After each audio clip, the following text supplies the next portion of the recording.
Grande Dani, Grande, Rafa, tá me ouvindo? estou ouvindo perfeitamente. E Que você, me ouve? beleza. Que alegria estar aqui com você hoje. Muito bom, né? O bom da live, né? É que a gente pode rever amigos como você e ainda, enfim, eu vou me atualizar aqui com a parte do direito civil e a gente une o útil ao agradável, né? A parte acadêmica e a parte da nossa amizade pessoal que a gente tem há muito tempo. Pois é, Rafa, eu tenho uma grande admiração por você, já falo isso de antemão. Todo projeto que você honrosamente me convida, é uma grande honra, né? Nesse sentido de aceitar. Estou sempre junto aí com você nesses projetos. Gosto muito de trabalhar do seu lado. E é uma oportunidade aqui da gente ter, acho que a gente pouco consegue, na correria da vida, de trocar uma ideia sobre vários temas, né? Sobre direito administrativo. Eu me lembro que a gente, uma vez, há muito tempo atrás, a gente falava sobre fundação pública. Há muito tempo atrás, nem sei se você se lembra, tem vaga remota também. E É, é sempre bom a gente falar aqui, fazer esse verdade. diálogo, esse direito civil, direito administrativo, para a gente tentar juntar aí os pedacinhos para poder formar alguma coisa, né? Verdade. Deixa eu apresentar aqui formalmente o Daniel Bucar. Durante a live eu vou chamar de Dani, né? Pela É, nossa chama sempre amizade. Rafa, Mas, você chama de outra maneira também. claro, claro. O professor Daniel Bucar, ele é procurador do município, nós fomos do mesmo concurso, o sexto concurso, e desde ali a gente nutriu uma amizade assim muito forte. É uma pessoa que eu admiro muito. Mas a parte acadêmica, para quem não conhece a parte acadêmica, né, do professor Daniel, o professor Daniel ele é doutor e mestre em Direito Civil pela UERJ, especialista em Direito Civil por Camerino, na Itália, e é professor titular do IBMEC. Eu também sou professor do IBMEC, então a gente também tem esse convívio no IBMEC. A IBMEC é procuradoria, e aqui fora, fora digamos assim, do ambiente institucional, a gente também tem essa relação de amizade, e como o Daniel falou em relação a mim, eu vou devolver aqui com a minha profunda admiração. Eu tenho um carinho enorme pelo Daniel. Como eu disse para algumas pessoas que eu recebi aqui nas minhas lives, e eu não falo isso para todas, né? Algumas pessoas extrapolam o ambiente institucional, né? Então, o Daniel é uma pessoa que eu admiro como pessoa, né? E como professor, como procurador, como advogado. Então, lado profissional, lado pessoal, o Daniel consegue conciliar muito bem. Então, é uma honra receber um amigo, um especialista, para a gente falar durante essa pandemia, como ele já adiantou, de algum assunto que venha a tocar no direito civil, que é a grande especialidade do professor Daniel, e no direito administrativo, que é a matéria que eu tento me aprofundar um pouco mais. Você é o rei Obrigado, da Dani. direito administrativo, né? Você é o rei da direito administrativo. Sou aprendiz, eterno aprendiz. Obrigado, Dani. A gente acabou de a gente vai publicar um artigo agora, né? Eu e o Daniel escrevemos um artigo sobre a LGPD, a Lei Geral de Proteção de Dados, né, e a administração pública. Então, assim que sair essa publicação, a gente divulga também para quem tiver interesse em ler. Mas hoje a gente não vai falar disso, a gente vai falar mais da questão contratual, né, e alguns aspectos que tocam no direito civil e também no direito administrativo. Então, o tema que a gente está propondo para a nossa live é falar dos contratos e os aspectos do direito civil e do direito administrativo. Eu queria começar, Dani, com algumas questões. A gente fala muito em pandemia, contratação em pandemia, e a gente vai falar um pouquinho, mas de início eu queria tocar num outro ponto, fugindo aqui daquilo que a gente costuma conversar ou tratar em palestras e tudo mais. Geralmente a gente fala da parte inicial da licitação, do futuro da licitação. Muito se fala hoje do PL, que está no Congresso Nacional, para uma nova lei de licitações. Mas eu queria falar um pouquinho do RDC, né, o Regime Diferenciado de Contratação. É, é, o que está por trás do RDC, né? Você tem algumas novidades ali no RDC, no Regime Diferenciado de Contratação, que serviram de inspiração para leis que vieram depois da lei do RDC e que estão servindo também de inspiração para o projeto de lei de uma nova lei de licitações e contratos, que está no Congresso. A gente percebe claramente uma inspiração também no RDC. Além do orçamento sigiloso, além da remuneração variável de acordo com o desempenho, a inversão de fases que você já encontrava no pregão, você tem uma série de questões no RDC que claramente estão inspirando as leis mais recentes que vieram sobre a licitação e contratação pública e, como eu disse, o PL que está no Congresso. Então, eu queria que você falasse primeiro um aspecto específico do RDC, que é a questão do orçamento sigiloso, orçamento aberto, orçamento fechado, quer dizer, em regra, o RDC permite o orçamento fechado, com a ressalva dos órgãos de controle, aí você tem que obviamente, publicizar para o órgão de controle, Claro. mas para os participantes da licitação, orçamento fechado, você só divulga a posteriori, né? Você deixa a competição às cegas, digamos assim. Claro. Queria que você falasse um pouquinho disso, Dani. Claro. Rafa, o negócio é o seguinte, até nas aulas da pós-graduação, da sua pós-graduação de Direito Administrativo, que você mantém, que eu acabo dando aula sobre essa interface do direito público, do direito privado, é uma coisa que sempre me chamou muito a atenção em relação a legislações, a 8666 em geral, é essa questão do orçamento que, primeiro, quando se fala em contrato, né, para nós civilistas, contratos, a gente sempre pensa nas tratativas iniciais, na ideia das partes fazerem uma autodeterminação dentro de um instrumento para formar uma norma jurídica que vai reger aquela relação. E aí, quando a gente vai para o contrato administrativo, a gente começa a ver que desde o início, desde as tratativas, não se verifica isso. E dentro de uma economia de mercado, dentro de um regime de economia, e o contrato é uma grande alocação de riscos, você acaba vendo que no contrato administrativo, esses riscos, a partir do começo, já fica muito maior para o administrado, para o contratado, que vai participar da licitação.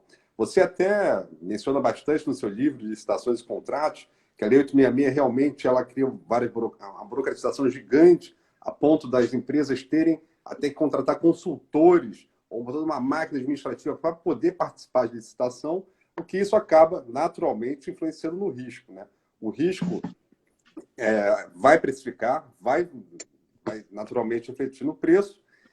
E uma coisa que sempre me chamou muita atenção, que foge à regra da própria tratativa, é a questão, e aí de uma maneira contrária, da própria administração dizer na Lei 866 qual é o seu orçamento. Imagina vocês, e para mim, para nós civilistas, eu sempre falo isso para os amigos civilistas, quando a gente for pensar em administração pública, pensa em um condomínio, né? Para a gente, condomínio, né? A gente fala assim, condomínio. O que vale, o que você acha que vale para o seu condomínio, deveria valer em tese para a administração pública, né? Assim, de uma maneira extremamente reduzida, claro.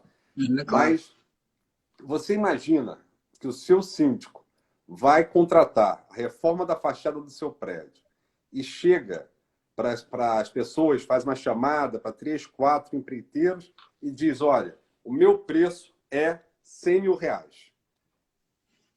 É óbvio que você já está colocando uma certa... trocando um pouco o parâmetro de mercado, que é você negociar preço a preço ali às escondidas e já publicar um orçamento previamente que as pessoas já partem daquilo que você... já tem aquilo que você pode pagar, né? Eu não vou dizer, não vou no mercado e peço, olha, eu quero pagar pela cerveja já 15 reais. O cara vai me trazer a melhor cerveja mais cara, né? Então, naturalmente, fica uma questão que foge um pouco essa ideia da economicidade das tratativas, né? Da regra de economicidade das tratativas.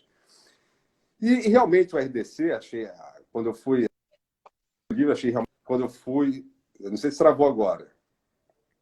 Voltou? Travou um pouquinho, eu estou ouvindo a sua voz, a imagem travou. Acho que um segundinho já volta. Você me ouve, Dani? Oi, voltou. Vai, Dani. Tá me ouvindo?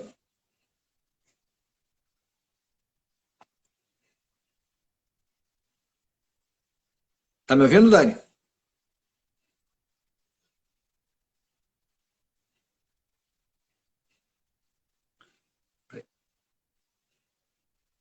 O 4G, bota o 4G. 4G. Tá 4G?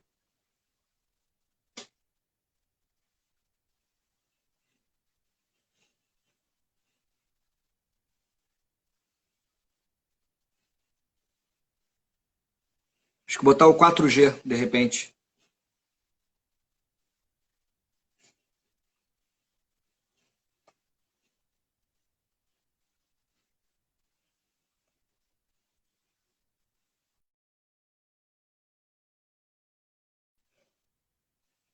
Deixa eu chamar aqui o Daniel de novo.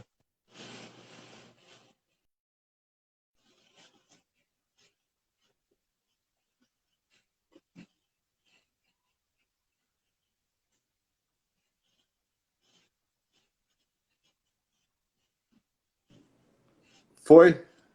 Oi, Dani. Eu estava falando para botar um 4G. Botar o 4G eu acho que melhora. O Wi-Fi às vezes dá... eu botei, mas na hora que eu coloquei caiu, realmente. Não sei se você já tinha desistido já também. Não, não.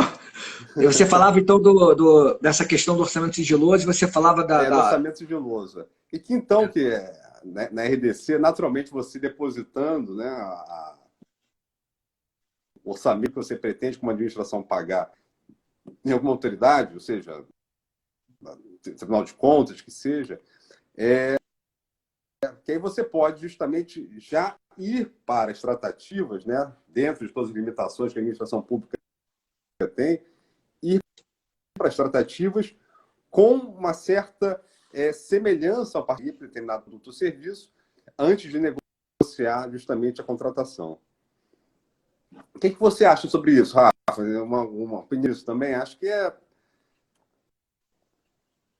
Tá. Você está me ouvindo, Dani? Eu acho que a imagem travou um pouquinho no final agora. Me ouve bem? Tá. Você colocou no 4G? Tô. É que para mim o seu som tá picotando, tá falhando. Não, tá no Wi-Fi. Não, não. Aí tira do Wi-Fi. Se você puder, bota no 4G. Acho que é melhor.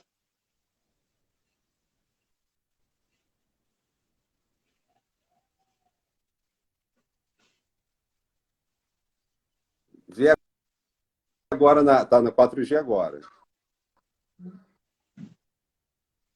Botei agora. Mudou? Botou 4G?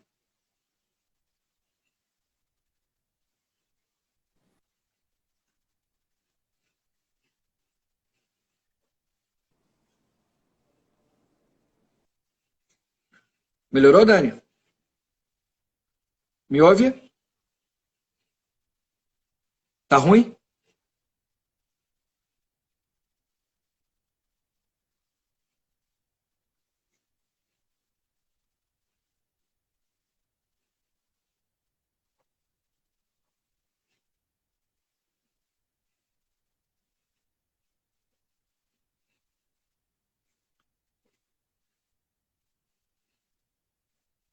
Me ouve agora, Dani? Não?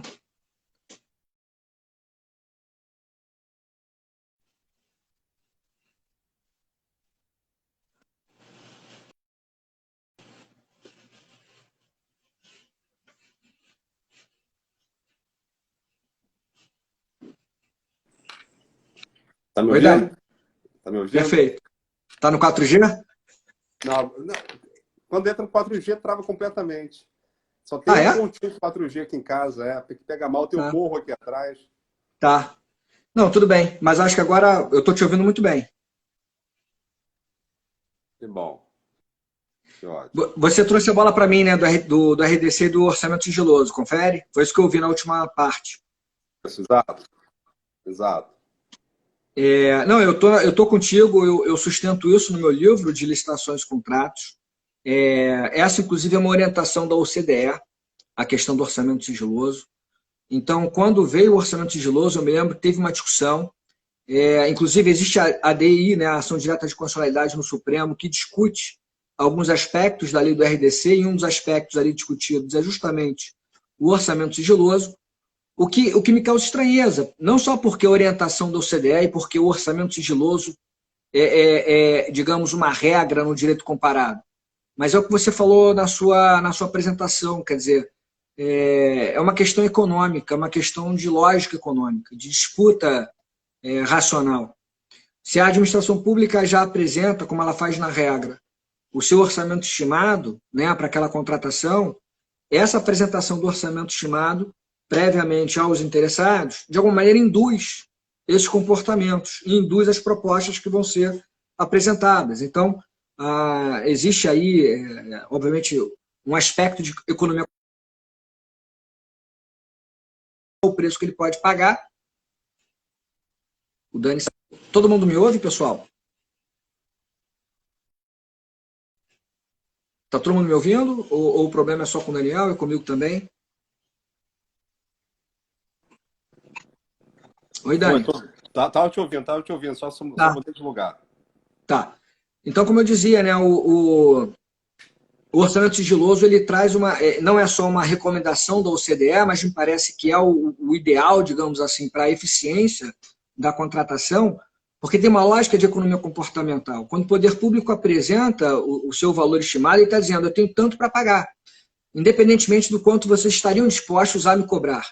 Então, eventualmente, se você tinha uma expectativa de cobrança aqui, você vendo o orçamento sigiloso, o orçamento publicizado do Estado aqui, você tende a elevar a sua proposta. Então, há uma indução de precificação. E não é à toa que o orçamento sigiloso ele vai se tornando aí talvez uma realidade aos poucos, porque não só na lei do RDC, na lei das estatais também se colocou essa ideia do orçamento sigiloso, e no projeto de lei de licitações também o orçamento sigiloso aparece como uma tendência. Então a gente pode falar em tendência do orçamento sigiloso. E é incrível como essa questão do orçamento publicizado ainda é uma ideia muito forte naquelas pessoas que estão com os pés lá na década de 90, quando veio a Lei 866, né? Como eu dizia, tem uma ação direta de inconstitucionalidade no Supremo, discutindo o RDC, já faz bastante tempo. E um dos ataques lá da ADI, uma das questões levantadas na ADI é justamente a constitucionalidade do orçamento sigiloso. Quer dizer, só para ficar claro, para quem está ouvindo e não conhece essa sistemática, ao contrário da regra geral em que o poder público faz a sua pesquisa de mercado, tem que fazer sempre pesquisa de mercado, e já disponibiliza para todos os concorrentes, para todos aqueles que estão disputando o contrato, qual é o valor que ele pode pagar, o valor de mercado que ele encontrou, que ele tem disponibilidade. Ao invés disso, o poder público guarda essa informação, ele faz a pesquisa, guarda a informação, e que você tem uma publicidade diferida no tempo. Essa publicidade do orçamento ela só vai ocorrer para todos os licitantes ao final do procedimento. Até para justificar, eventualmente, uma desclassificação por superfaturamento, por preço fora de mercado, ele vai ter que se basear nesse orçamento que ele tem, só que até então era sigiloso.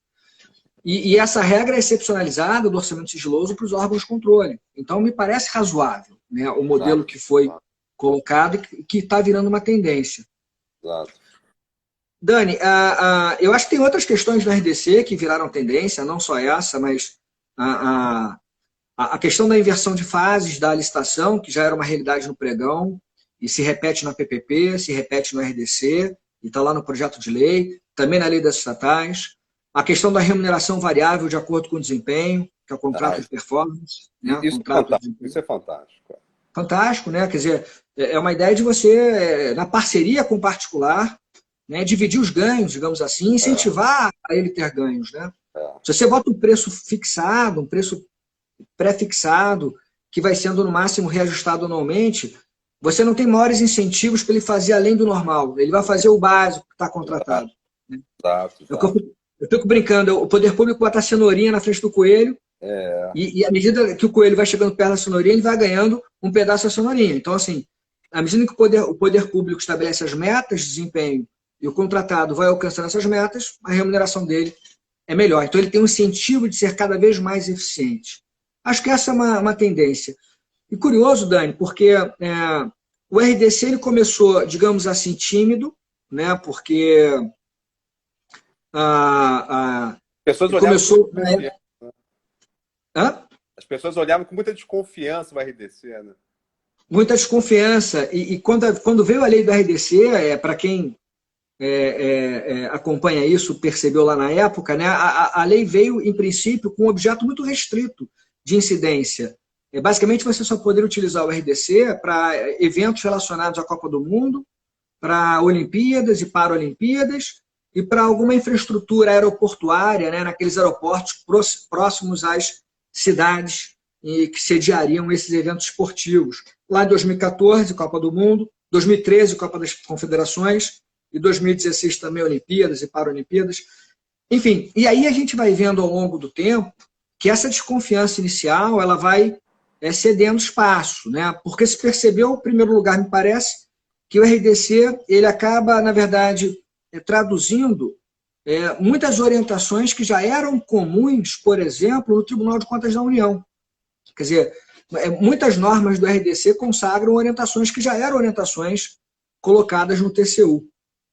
E, portanto, além disso, o que foi se verificando é que o RDC ele pode não ser mil maravilhas, mas eu costumo dizer o seguinte, comparado à lei de licitações, você não precisa ser mil maravilhas.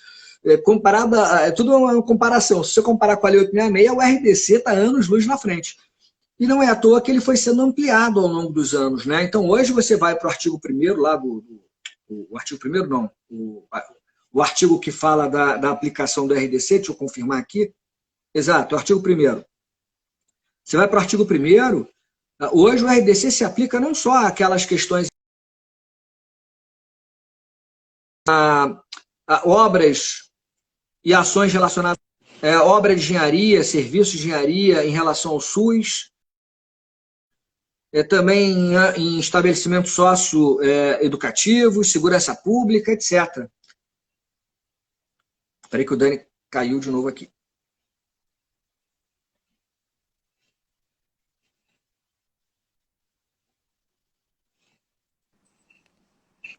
Oi, Dani, caiu de novo. Me ouve? Mas estava te ouvindo, voltou e caiu, congelou, mas estava te ouvindo. Tá. Então é isso, a lei foi sendo alterada paulatinamente e foi se ampliando o rol de aplicação da RDC. E agora, na pandemia, a medida provisória 961 de 2020 ampliou ainda mais. Durante a pandemia, a MP 961 de 2020 admite a utilização do RDC para qualquer licitação e contratação de obra, serviço, compra, alienação e locação. Não sei se vai ter muita aplicação isso, porque hoje, na pandemia, quase tudo é contratação emergencial, eventualmente pregão, também é célere, mas é uma tendência o RDC se ampliar. Dani, Rafa, deixa eu te perguntar uma coisa. Estava falando só sobre a inversão das fases. Vamos trocar só aqui uma ideia, assim, no âmbito da responsabilidade civil, que me veio à cabeça, um problema que há um certo tempo me aflige nessa história da inversão das fases. E sobre abuso de direitos e inversão das fases. Veja lá. Quando, às vezes, você tem um licitante no pregão, que às vezes o pessoal dos pregoeiros, né, que a gente vê no município chamam de licitante coelho. O cara que vai jogando preço lá embaixo, e quando se abre a documentação, a habilitação, ele está absolutamente sem já ser adjudicado o contrato para ele. Você acha que nessa hipótese, por um acaso, queria falar em um abuso de direito, uma responsabilidade civil dele em relação aos demais? Não a administração pública, que ela está cumprindo a regra dela. Mas entre os particulares, estava ali licitando, estava ali fazendo as propostas, e um deles, sabidamente, não tinha a condição de estar ali, será que caberia pelos prejuízos que esse cálculo viam dando? Enfim, estou pegando aqui de surpresa a gente bater essa bola aqui no... É engraçado essa ideia do licitante coelho. Parece da corrida, né? Aquela corrida de maratona, ou corrida mais longa, esse é o coelho que acelera o ritmo para os outros irem atrás também e se cansarem, né? Isso. Não sei, Dani, pensando rápido, tá? Eu acho um pouco complicado a priori, quer dizer, tem a dificuldade inicial de comprovar que esse licitante estava atuando com essa intenção, né? De forçar, digamos assim, um preço inexequível para que os outros fossem próximos a esse preço e cobrassem um valor ainda menor. Mas na licitação, o que vai acontecer na prática é que ao final, né, da fase de julgamento no pregão, que antecede a habilitação, no final, quando você verificar que aquele coelho chegou a um valor muito baixo e os outros licitantes chegaram próximos a esse valor, talvez. Certamente, se o preço é muito baixo, para a gente chegar à ideia de que era um preço forçado, um preço irreal, de preço inexequível.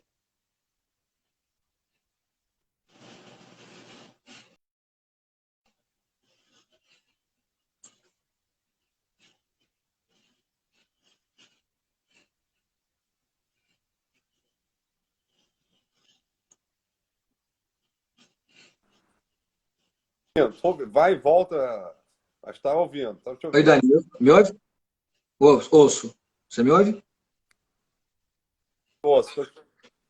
Eu disse o seguinte, então, quando esse coelho chegar ao seu preço final, vamos supor, a gente vai caracterizar essa proposta como uma proposta inexequível, né? Porque se a proposta for exequível, eu não sou obrigado a ficar disputando com meus outros concorrentes migalha por migalha, né? Um degrau de cada vez. Eu posso ir direto próximo ao meu preço, digamos, alvo, né? E chegando perto do meu target, eu fico ali talvez com uma dificuldade um pouco maior de reduzir valores, mas eu já posso ir direto para esse valor. Aí você vai falar, mas é coelho, está levando logo lá para baixo, não está indo degrau por degrau. Em tese, não haveria problema. Então, acho que teria uma dificuldade em comprovar essa atuação como um coelho, quer dizer, com essa intenção de trazer todo mundo lá para baixo, mas assim, no final das contas, o que nós vamos ter é a inexequibilidade da proposta. Se a proposta é inexequível, você considera essa proposta inexequível, talvez se pensar em alguma punição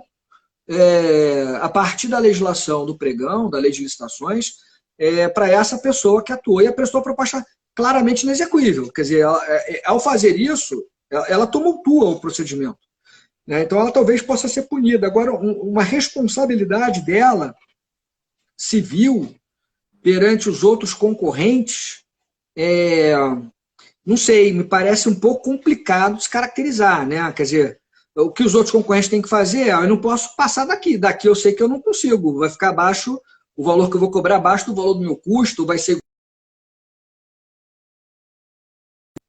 se eu vou até lá embaixo é porque eu estou concordando que eu compro aquele valor. Então, assim,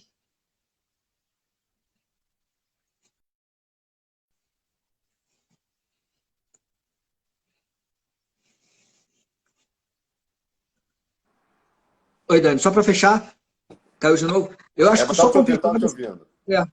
Acho complicado só essa responsabilidade. Eu não conheço caso semelhante a esse, de tentativa ou de efetiva responsabilização. Acho que a questão seria mais uma questão, talvez, de punição do poder público em relação a esse que apresenta uma proposta claramente inexequível, para tumultuar o procedimento de licitação, talvez. Mas eu acho que cabe à administração pública justamente esse papel de fiscal, não só fiscal do contrato que vai ser celebrado, mas fiscal digamos assim, gestora do próprio procedimento de licitação. Então, cabe à administração, nesse momento, já separar aqueles que são coelhos, digamos assim, com propostas que já são inexequíveis, daqueles que podem apresentar propostas exequíveis. Talvez até a administração, em algum momento, modifique o seu sistema, o seu procedimento de licitação eletrônico, para já estabelecer que abaixo de determinado valor já é inexequível. Então, já posso considerar que abaixo desse valor é inexequível para quem chegar ali já está cortado da disputa. Talvez seja uma saída, né?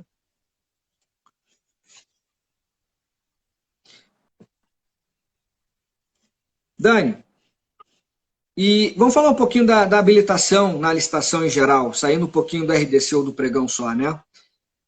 Falar um pouquinho da habilitação, a regularidade fiscal e trabalhista e outras exigências que são feitas nessa fase da habilitação nas licitações. O que você acha? Essa irregularidade fiscal e trabalhista e outras exigências de habilitação, elas são eficientes? Essa verificação de habilitação, ela gera o resultado esperado? Ela atende aquilo que a legislação pretende atender? Ou seja, só permitir que se participe da licitação quem tem condições de efetuar aquele contrato?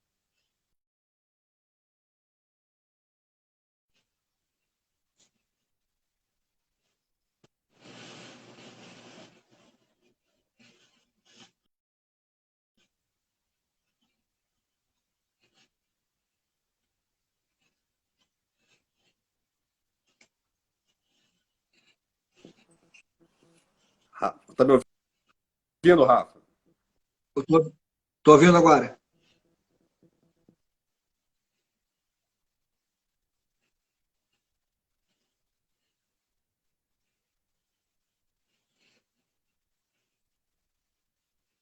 Dani, a imagem está congelada e a voz também não estou te ouvindo.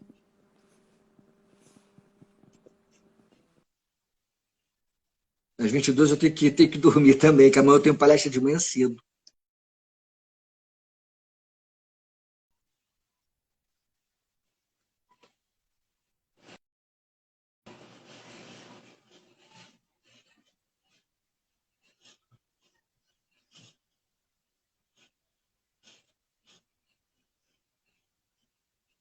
Vamos lá, pessoal. Fé.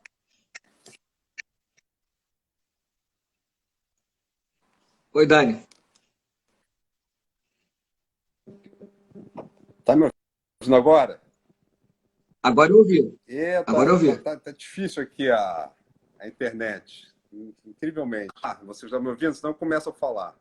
Tô ouvindo, tô ouvindo. Tá, então vamos lá. Sobre a questão da regularidade fiscal, da regularidade trabalhista. Foi isso que você perguntou, né? Deixa eu Isso. cair, né? Isso.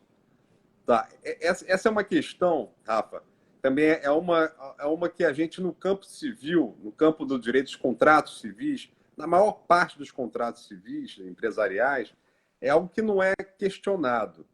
Por quê? Porque entende-se que cada player, cada ator no campo ali do empresariado, até do civil mesmo, o que você, o que você faz com o seu dinheiro, com o seu patrimônio, fora, claro, fraude contra a creditor, ficou olhando naturalmente, mas você não tem que se importar tanto a ponto de buscar saber como uma pessoa está com as suas obrigações. Até porque ela pode fazer gerar seu patrimônio às custas, não é às custas do poder público, senão isso pode até tornar uma questão pejorativa. Mas se você tiver um endividamento com o banco que seja a 20% ao ano, e se você deixar de pagar um imposto específico e vai ter um endividamento menor, isso leva-se em conta também na hora de fazer o seu planejamento ali do dia a dia, né? Qual é a obrigação que mais vai te pesar. Se você deixar de pagar o banco, você vai ter uma linha de crédito cortada, no Serasa, talvez protrair um pouco o pagamento do tributo, nem tanto. Então, quer dizer, é hora também, às vezes, da própria... Embora tenha, que você levanta também sempre bem, a questão da regularidade fiscal, de ter um questionamento se efetivamente ela era para estar ou não na Lei 866, qual é na licitação, se ela é ou não exigível.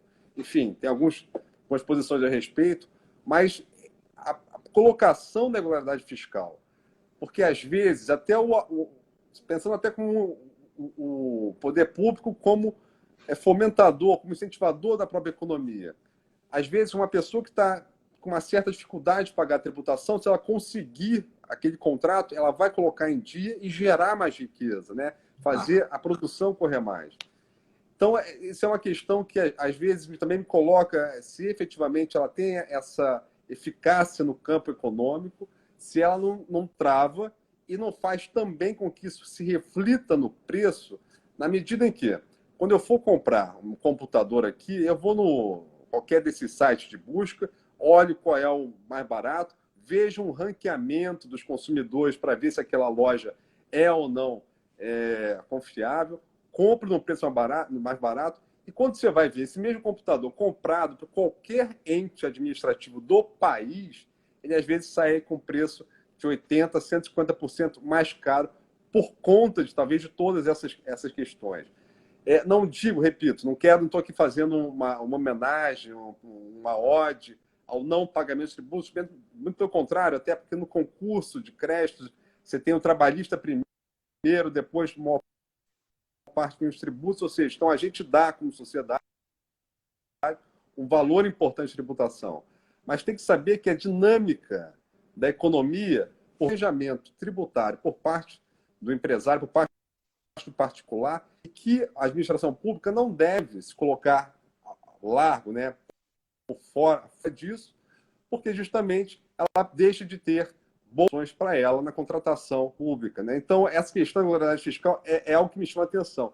Já a trabalhista, aí, de fato, a Constituição da República realmente ela prevê, assim como coloca a obrigação trabalhista, como sempre, num nível extremamente superior, forte, tanto em classificação de crédito, quanto em precatório, quanto também na questão da regularidade trabalhista, talvez aí, de fato, seja um valor ético que a administração compra e que é traçado pela sociedade, forma de pagar um pouco mais caro para ver aquele trabalhador daquela sociedade ser bem pago. Acho que realmente trabalhista não dá para abrir, mas a questão da regularidade fiscal, acho que poderia, pelo menos, ter uma interpretação mais conforme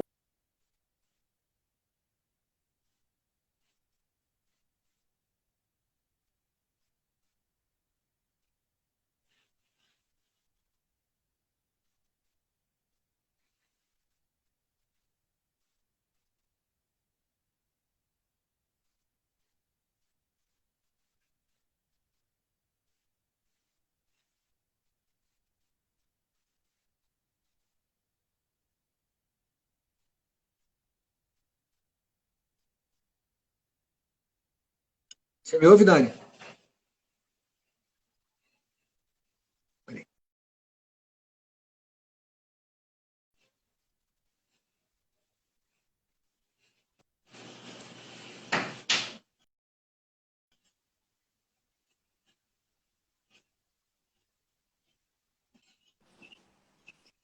Agora me Oi, Dani. ouve? Escuto. Eu acho que essa hora está com muitas lives acontecendo, o tráfego fica, Pode de dados ser, fica complicado. Né? pode ser. Mas eu ouvi a parte que você trouxe, uma visão, uma análise, tem que ser feita uma análise crítica em relação à exigência de regularidade fiscal, e você falou que na trabalhista haveria aí uma justificativa ética maior, a própria Constituição Federal dando um valor maior para essa questão trabalhista. Né? Foi isso que você falou, né? Foi isso, exatamente isso, exatamente isso. Você sabe, Dani, que eu compartilho muito dessa visão que você levantou, porque na regularidade fiscal fica muito evidenciado que o poder público ele quer indiretamente forçar o interessado em contratar com o poder público o pagamento dos tributos. Então, se você quer contratar comigo, regularize a sua situação com o fisco. Se você não for pagar pelo menos o tributo, que faça um parcelamento, regularize a situação com o fisco. É uma forma de forçar esse pagamento. Mas, ao mesmo tempo, pode ser um tiro no pé, porque é o que você falou, às vezes a empresa, com aquele contrato, ela conseguiria ter uma vida financeira, uma sobrevida financeira maior e condições de pagar eventualmente o tributo e pagar outras obrigações, né? E fazer a economia girar. Né? Eu me lembro ainda de um caso lá da Procuradoria, quando eu era da PSE, na parte de licitação, que uma empresa tinha sido barrada na licitação, inabilitada, e ela ingressou com uma ação em juízo contra a inabilitação e ela conseguiu uma liminar para continuar no certame. Né? E aí o que se percebeu é que ela tinha uma proposta amplamente mais vantajosa do que a outra, segunda colocada, que tinha uma regularidade fiscal perfeita. Quer dizer, pois é. Incrível, assim, eu vou chutar valores. Às vezes ele está com uma dívida tributária de R$ 1.000, porque não pagou lá um tributo qualquer, R$ 1.000, não pagou, não regularizou, por causa de R$ 1.000, deixa de contratar com o Estado, mas tem caixa, tem patrimônio, tem um capital social elevado, não tem maiores dívidas, deixa de contratar uma empresa dessa para contratar uma empresa que está regularmente em dia com as suas obrigações fiscais, mas que está completamente inadimplente com parceiros comerciais, cheio de dívida no mercado. E que a chance dessa empresa apresentar problemas no contrato é maior do que a outra. E a trabalhista, Dani, eu acho que tem aquela justificativa clássica da administração da súmula 331 do TST, que acabou de ser parcialmente derrubada pelo STF. Né? O STF admitiu terceirização prática de fim e aí derrubou alguns aspectos ali do enunciado. Mas, tradicionalmente, o seu trabalho responsabilizava e responsabiliza o poder público subsidiariamente por encargos trabalhistas, e aí eu acho que uma defesa do poder público foi trazer para a lei de licitação, então, a certidão de débito trabalhista, a CDT. Porque aí o poder público, exigindo as certidões regularmente, demonstraria que ele está fiscalizando a empresa no cumprimento dos débitos trabalhistas. Né? E o STF já disse que se houver essa fiscalização, o poder público não tem responsabilidade. Ele só é responsável se for omisso. Então, acho que tem essa justificativa maior realmente na trabalhista. Súmula 331 do TST.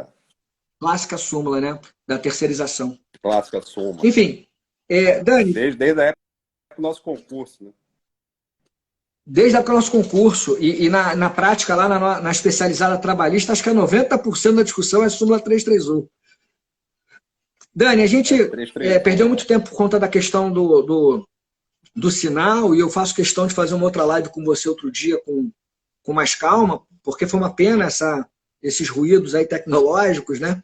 Mas eu queria só fechar aqui com um ponto, Dani, fechar com um ponto aqui, para a gente debater outras questões em outra live, num horário mais tranquilo para a gente, e para que todo mundo possa acompanhar.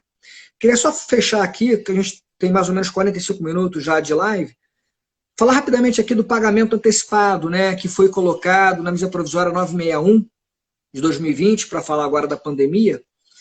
e que é uma exceção à regra. A regra é que o pagamento tem que ser a posteriori, né? A regra é que o pagamento não pode ser antecipado. Primeiro você presta o serviço, faz lá a fiscalização, enfim, nota de empenho, os atos orçamentários necessários e faz o pagamento. E aí a MP permitiu esse pagamento antecipado. Que você falasse um pouquinho disso, do pagamento antecipado, pagamento a posteriori.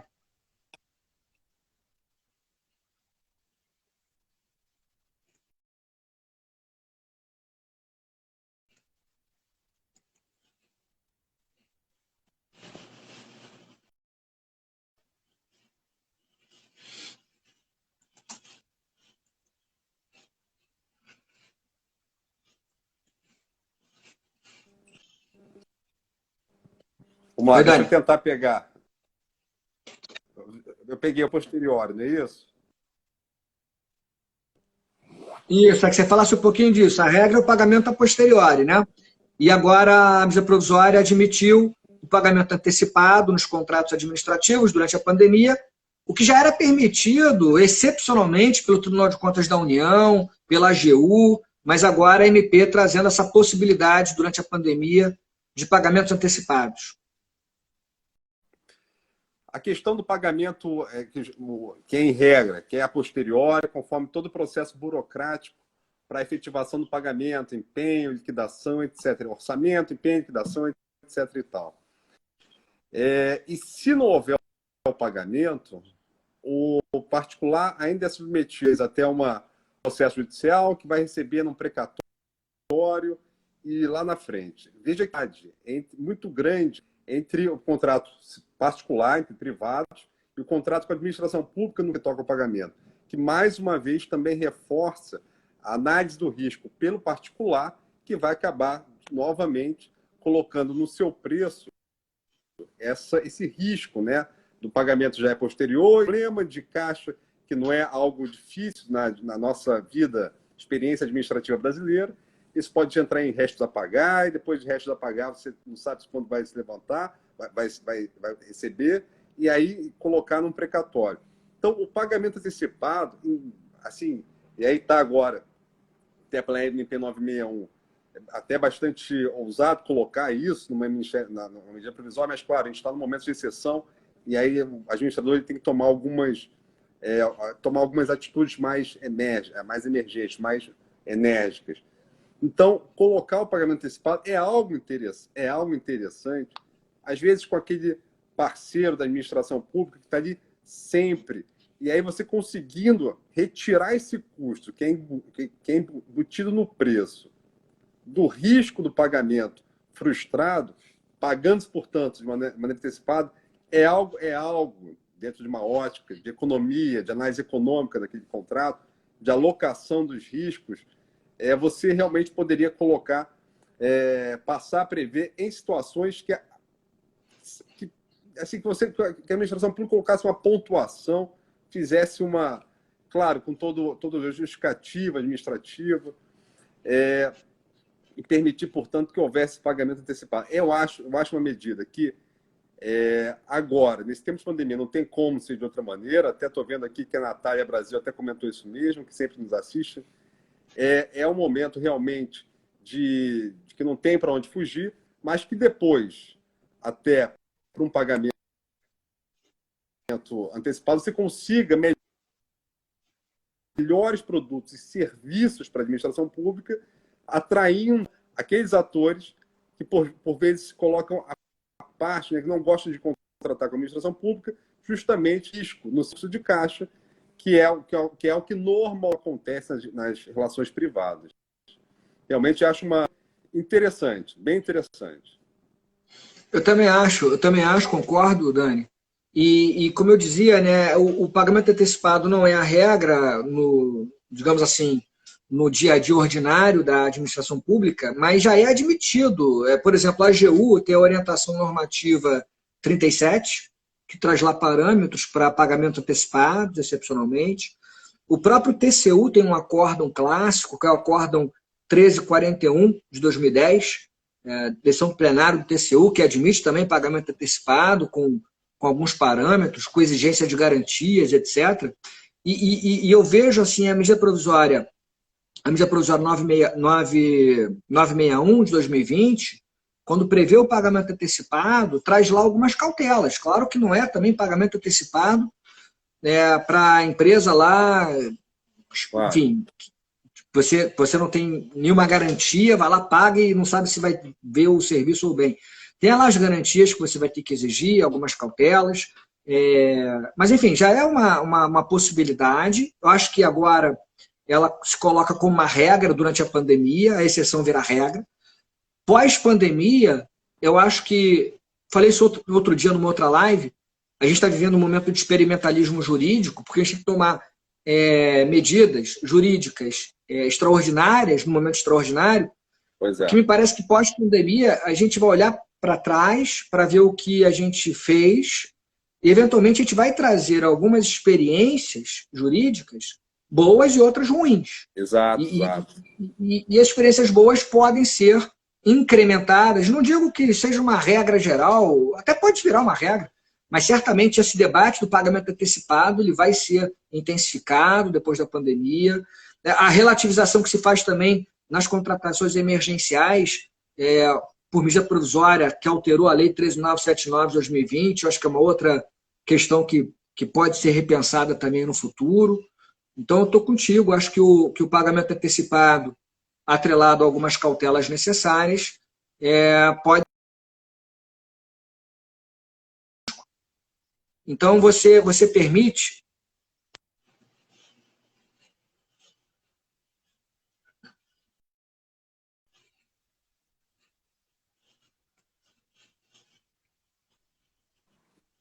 Estava te ouvindo de novo. Eu dizia, Dani, eu ofereceu para ver a sua imagem, eu dizia, Dani, que o pagamento antecipado ainda tem essa questão que você levantou bem, de diminuir o risco, e, portanto, todo o risco é precificado. Se você diminuir o risco, você diminui a precificação, o poder público tem condições de pagar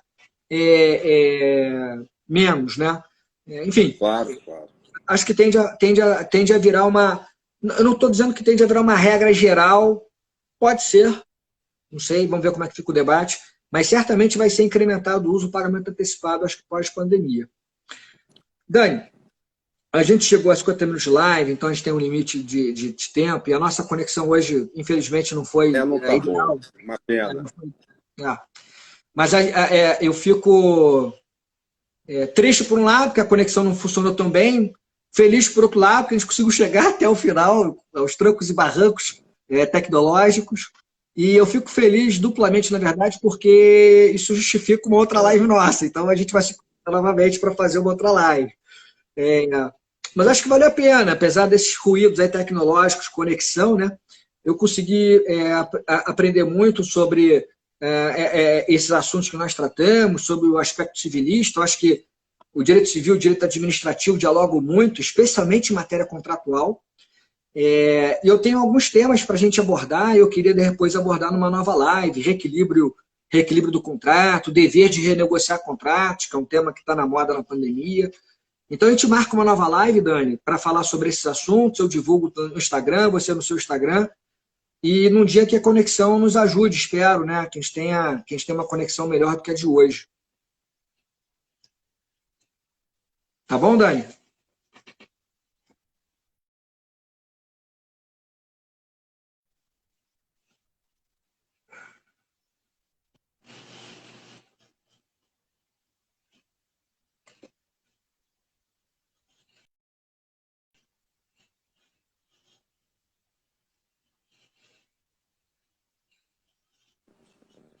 Rafa, me Oi, Dani. ouve? Eu vi as suas saudações finais. Vamos terminar realmente, que está difícil aqui. Peço desculpas a todos aqui que ficaram conosco até essa hora. E dizer que realmente é uma grande honra tratar esses assuntos com você. Realmente gostaria de falar também sobre a questão do desequilíbrio do contrato, que são visões que aí nós, civilistas, temos que aprender com os administrativistas, que já atuam muito mais intimidade com essa ferramenta que a gente não tem, e dizer, olha, que realmente Rafa, é uma alegria imensa, imensa. Você é um autor admirado por todos nós, seus alunos têm grande carinho por você, e eu também tenho um grande carinho como seu colega, amigo, dizer que é uma grande felicidade estar aqui com você e conte comigo sempre nos seus projetos, assim como eu também quero contar sempre você com os meus projetos para a gente poder aí continuar juntos aí enfim, essa intentada de disseminação do conhecimento da academia, que é isso que é bacana, que é a nossa verve de professor que a gente tem que manter, né? Obrigado, Dani. Você é um gentleman, cara. Você é um ser humano fantástico. Renovo aqui minha admiração absoluta por você. Acho que você é uma pessoa incrível, um profissional incrível. Eu tenho orgulho de conviver na Procuradoria, no IBMEC, com você, e a gente ter, fora dessas instituições ainda, nossas parcerias na hora de escrever artigo, como a gente tem apresentado já alguns estudos recentemente, na hora das aulas da Procuradoria, dos nossos queridos alunos que vão entrar nas procuradorias. Você é um parceiro fundamental nesse projeto. Obrigado de coração. Faço questão de uma outra live com o sinal funcionando para a gente tratar de reequilíbrio e outras questões importantes em tema de contratos. Obrigado, Dani. Fica com Deus. Beijo para a família toda. Eu também. Bravo. Obrigado. Também, obrigado a todos. Desculpem, pessoal, pela conexão. Na próxima, a conexão vai ser perfeita. Beijo a todos. Abraço.